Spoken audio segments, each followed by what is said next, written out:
Hello everyone, welcome back to my new video. तो आज की इस वीडियो के अंदर मैं आपको पढ़ाने वाली हूँ बायोलॉजी का लेसन 1 क्लास 11th। हमारे इस लेसन का नाम है सजीव जगत, लिविंग वर्ल्ड। तो चलिए स्टार्ट करते हैं। तो अगर हम सबसे पहले इस लेसन की बात करें तो इस लेसन का नाम ही है सजीव जगत। तो सबसे पहले हमें ये पता होना चाहिए कि सजीव क्या है या सजीव कौन है।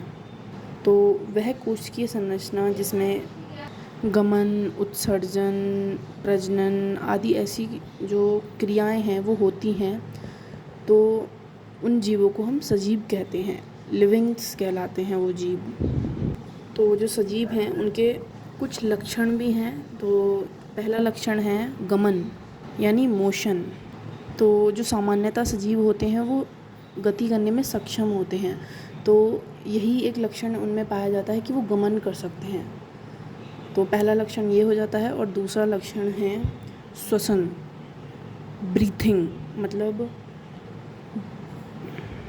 तो जो जीव होते हैं उनमें भोजन से ऊर्जा प्राप्त करने के लिए श्वसन की आवश्यकता होती है। खासकर जो सजीव होते हैं उन्हें इसकी आवश्यकता होती है। भोजन के ऑक्सीकरण द्वारा जो सजीव होते हैं वो ऊर्जा प्राप्त करते हैं, और ये जो ऊर्जा होती है ये एटीपी के रूप में होती है।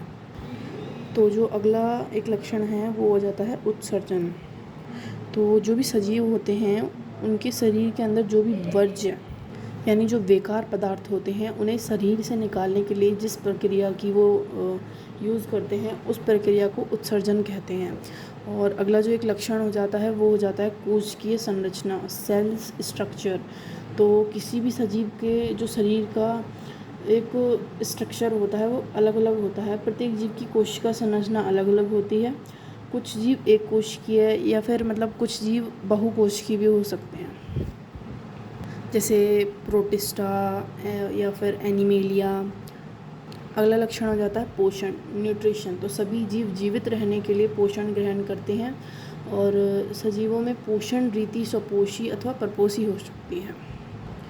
और बात आती है यदि अमीबा की, तो अमीबा जो पोषण करने की जो विधि होती है अमीबा की वो यहाँ पर दे रखी है। ये सबसे पहले वो करता है अंतर्ग्रहण, फिर करता है पाचन, फिर करता है अवशोषण, देन स्वांगीकरण एंड देन बाह्यक्षेपण। तो अंतर्ग्रहण सर्वप्रथम भोजन ग्रहण करना, पाचन भोजन के जो जटिल पदार्थों को पाचन क्रिया के फलस्वरूप सरल एवं तरल पदार्थों में परिवर्तित करना। मतलब जो भोजन की बड़ी बड़ी गोलियां होती हैं, मतलब गोलियां होती हैं, उन्हें छोटी छोटी गोलियों के रूप में उन्हें बना देना। एंड देन अवशोषण, रक्त द्वारा पचे हुए पदार्थों का अवशोषण, ठीक है। एंड स्वांगीकरण, पचे हुए पदार्थों द्वारा नए जीव द्रव्य का निर्माण। बाह्यक्षेपण, अपाच्य पदार्थों का शरीर से बाहर निकलना अर्थात मलत्याग, ठीक है। तो ये उत्सर्जन हो जाता है, ठीक है। लास्ट में बाह्यक्षेपण। देन और भी ऐसी कई बहुत सारे लक्षण हैं सजीवों के, लेकिन ये जो कुछ मेन थे वो मैंने आपको बता दिए। एंड नेक्स्ट टॉपिक इज़ जीवन के 3 डोमेन, 3 डोमेन्स ऑफ लाइफ। तो जो जीवन के 3 डोमेन हैं वो पहला है, फर्स्ट वन इज़ आर्कीबैक्टीरिया, दूसरा यूबैक्टीरिया और तीसरा यूकेरिया। पहले की अगर हम बात करें आर्कीबैक्टीरिया, इसे वर्तमान में आर्किया कहते हैं, आर्किया। ये प्रोकैरियोटिक जीव होते हैं जिनमें अर्ध प्रकार की प्रोकैरियोटिक कोशिकाएं पाई जाती हैं। इनमें पृथ्वी पर जीव की प्रारंभिक ऊर्ध्व विकास की जानकारी मिलती है। बात करते हैं सेकंड की, यूबैक्टीरिया। तो ये एक प्रोकैरियोटिक जीव है। तो इनकी जो कोशिका कला होती है वो वशीय अम्लों से निर्मित होती है, और कोशिका द्रव्य में नग्न डीएनए पाए जाते हैं। इनमें केंद्रक कला का अभाव होता है, मतलब केंद्रक कला इनमें नहीं पाई जाती है। और बैक्टीरिया राइबोसोम 70S प्रकार के होते हैं। तो जो मैं आपको बता दूं कि जो राइबोसोम होते हैं वो 2 प्रकार के होते हैं, 70S और 80S प्रकार के। तो यूबैक्टीरिया जो है इसमें 70S प्रकार के राइबोसोम्स पाए जाते हैं। तो यूबैक्टीरिया का एक उदाहरण हमारे पास है माइकोप्लाज्मा, जो कि एक काफ़ी अच्छा उदाहरण है इसका, mycoplasma. And the second example is cyanobacteria. तो और तीसरे डोमेन की बात की जाए तो तीसरा डोमेन है यूकेरिया। पहला हो जाता है archaebacteria, then eubacteria and eukarya. तो बात करते हैं यूकेरिया की। तो ये जो यूकेरिया है एक यूकैरियोटिक जीव है। ये जो आपको डायग्राम दिख रहा है ये वाला, ये परफेक्ट है जीवों के 3 डोमेन को समझाने के लिए। अगला टॉपिक है 5 किंगडम क्लासिफिकेशन, 5 जगत पद्धति, जो कि दी थी व्हिटेकर ने। इन्होंने किंगडम्स को 5 भागों में बांटा था। पहला मोनेरा, दूसरा प्रोटिस्टा, तीसरा फंगी, चौथा प्लांटी, पांचवा एनिमेलिया। तो चलिए इन्हें समझते हैं।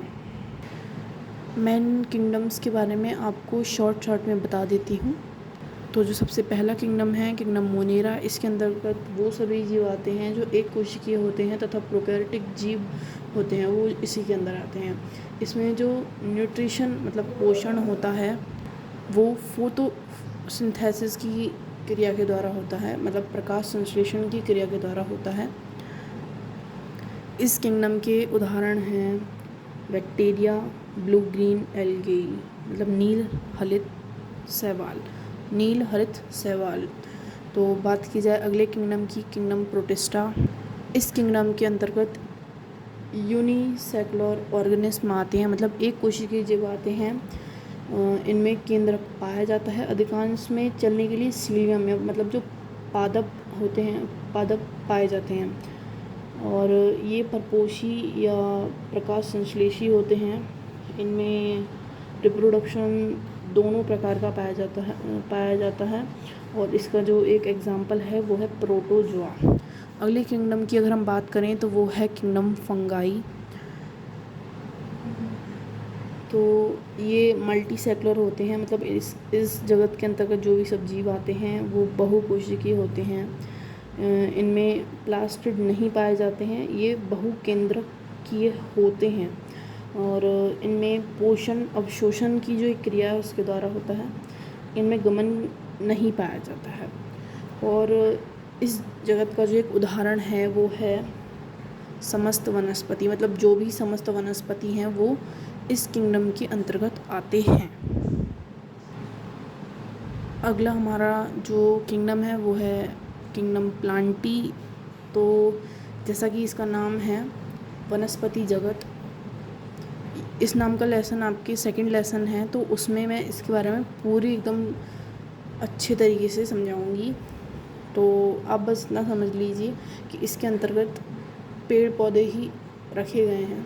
और अगला हमारा टॉपिक है किंगडम एनिमेलिया। तो ये बहुकोशिकीय जीव होते हैं, मतलब जो भी इस जगत में जीव आते हैं वो सभी बहुकोशिकीय होते हैं। ये गमन कर सकते हैं, ये परपोषी भी होते हैं। इनमें केवल एक ही प्रकार का रिप्रोडक्शन पाया जाता है। और इसका जो उदाहरण है वो है गाय, भैंस, बकरी, मनुष्य आदि, मतलब जो मनुष्य है वो भी इसी जगत के अंतर्गत आता है, किंगडम एनिमेलिया, जो कि एक बहुत ज़्यादा इम्पोर्टेंट क्वेश्चन है। काफ़ी बार पूछा गया है कि मनुष्य कौन सी जगत के अंतर्गत रखा गया है, तो हम सीधे बता सकते हैं कि किंगडम एनिमेलिया। तो अगला टॉपिक है टैक्सॉन। तो टैक्सॉन किसे कहते हैं? तो टैक्सॉन तो जीवों के वर्गीकरण करते समय इन्हें छोटे छोटे या बड़े बड़े समूह में स्थापित किया गया है, जिसे टैक्सॉन कहते हैं। और वर्गीकरण पद्धति में जीवों को उच्च वर्गों से निम्न वर्गों की ओर रखा जाता है और ये जो प्रक्रिया है ये कहलाती है पदानुक्रम। तो जिस क्रम में जीवों को रखा गया है वो क्रम है जाति, वंश, कुल, गण, वर्ग, संघ, जगत, जो कि यहाँ पर दे रखा है। एक टॉपिक है जो कि बहुत इम्पोर्टेंट है, वो है क्लासिफिकेशन ऑफ ह्यूमन। तो kingdom Animalia, phylum Chordata, class Mammalia, order Primata, family Hominidae, genus Homo and species sapiens. द्विनाम पद्धति। तो सर्वप्रथम नामकरण की द्विनाम पद्धति को बोहेन ने प्रतिपादित किया, किंतु इनका श्रेय कैरोलस लिनियस को जाता है। कैरोलस लिनियस, जिन्हें आधुनिक वर्गीकरण का पिता कहा जाता है, ने अपनी पुस्तक सिस्टेमा नेचुरे में के 10वें संस्करण में सभी ज्ञात जंतुओं के नामकरण के लिए एक दोहरे नाम या द्विनाम पद्धति का प्रयोग किया था और जंतुओं की संख्या थी 4236। द्विनाम पद्धति के अनुसार किसी भी जीव का जो वैज्ञानिक नाम होता है वो 2 शब्दों से मिलकर बना होता है। जो उसका प्रथम शब्द जो होता है वो होता है उसकी वंश का, तथा दूसरा शब्द जो होता है वो उसकी जाति का शब्द होता है। जैसे कि हमारे पास एग्जांपल है मेंढक। मेंढक का वैज्ञानिक नाम है राना टिग्रीना, तो जो राना है उसके वंश का नाम है, जो टिग्रीना है उसके जाति का नाम है। तो move on the next topic, जाति की संकल्पना। तो ये जो जाति शब्द है ये दिया था जॉन रे ने। जॉन रे के अनुसार वे सभी जंतु जिनकी उत्पत्ति एक ही प्रकार के जनक करते हैं एक ही जाति या स्पीसीज़ के सदस्य कहलाते हैं।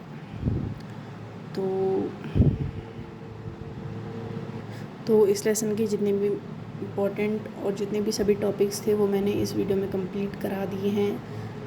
तो आज का वन शॉट होता है complete. Thank you for watching my video.